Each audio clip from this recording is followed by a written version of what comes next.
Dabar norėčiau jums taip pat pacituoti dar vieną ištrauką.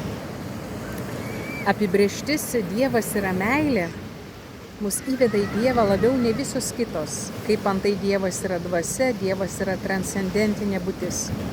Dievas yra pati iš savęs egzistuojanti būtis. Mat ši apibrėžtis mus įveda į vidinį Dievo gyvenimą. Dievas yra meilė. Ir pagalvoju, kad iš ties mes esame vieni kitų įrankiai. Ir kai pastaruoju metu tenka susidurti su įvairiais gydytojais, reabilitologais, ir tikrai matau, koks yra svarbus jų vaidmuo. Ir kaip yra gera matyti, kai žmogus dirba iš pašaukimo. Ir kuo jisai skiriasi.